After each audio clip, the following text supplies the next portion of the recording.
Oo, nag-ibin eh. Ang sarap magpitas! Ang lalaki ng mga kamatis. Sobrang lalaki. Ay, mamamatay yata ako rin.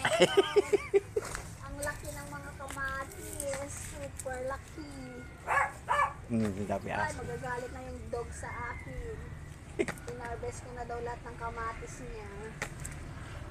Wow, ang lalaki. Yan na si Nodga. Aga-harvest kami ng mga guli-guli. Nag-harvest kami kaguli-guli. Ang lalaking kamatis namin, mga kaguli-guli. Nanibalang na sila, kaya na.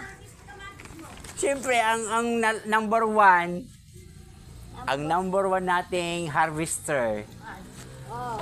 Sibukan natin mulak po yun eh. natatawa na, baga lang rin sa nga every malum lang. Magbilig ka na. Oh, di ba? Oh. Regalo ko sa'yo. Dapat i-Jenny. Pwede